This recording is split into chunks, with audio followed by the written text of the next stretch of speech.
युवाओं को आना चाहिए, कलाकारों को आना चाहिए, लेकिन आने के बाद वो सेवा एक चुनौती होगी।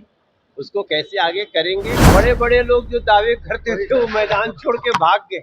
वो पीके जी को देख ही नहीं पा रहा है। आदमी एनडीए का विरोध करेगा, वो बिहार का विरोध।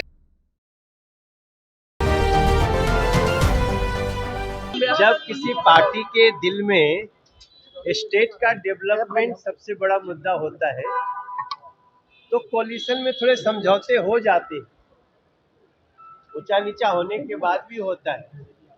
लेकिन जहां आपस में दिल ही नहीं मिले हुए हो, सिर्फ किसी न किसी तरह से सत्ता में बने रहने की ललक हो, तो फिर ऐसे ही होता है जैसा महागठबंधन में हो रहा है।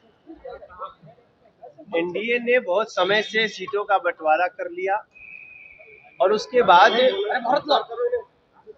आज आखिरी दिन है हम लोगों का नॉमिनेशन का। अभी मैं जा रहा हूँ, बड़हरा जाऊंगा, तरारी जाऊंगा और एक उपेंद्र कुशवाहा जी के कैंडिडेट हैं, दिनारा जाऊंगा, बक्सर जाऊंगा, तरारी जाऊंगा। ये सारे जगहों पे हम लोग अपनी जो उत्साह देख रहे हैं। बड़े बड़े लोग जो दावे करते थे वो मैदान छोड़ के भाग गए।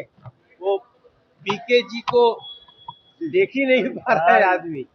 तो इस बिहार का जो भाव है वो एनडीए के साथ। खेसारी लाल यादव को भी टिकट दिया गया आरजेडी की तरफ से। आप हमेशा कहते हैं वो कि बड़े भाई हैं मनोज तिवारी। नहीं, खेसारी तो भाई है, लेकिन राजनीति में उनकी पत्नी शायद आई है। नहीं, खेसारी ही उतर रहे मैदान में। खुद लड़ रहे हैं वो भी छपरा से आरजेडी से लड़ रहे हैं। नहीं, मैं हमेशा कहता हूँ राजनीति में आप आए, युवाओं को आना चाहिए, कलाकारों को आना चाहिए, लेकिन आने के बाद वो सेवा एक चुनौती होगी। उसको कैसे आगे करेंगे, सबके लिए मैं अमित कुमार के चेहरे को लेकर भैया इस समय तो देखो एनडीए की लहर है, तो इस समय दूसरों को सफलता मिलेगी या नहीं मिलेगी मुझे तो डाउट।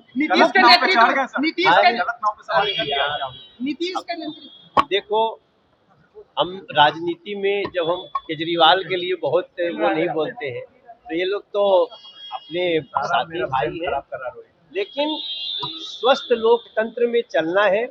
सबका अपना अपना डिसीजन है।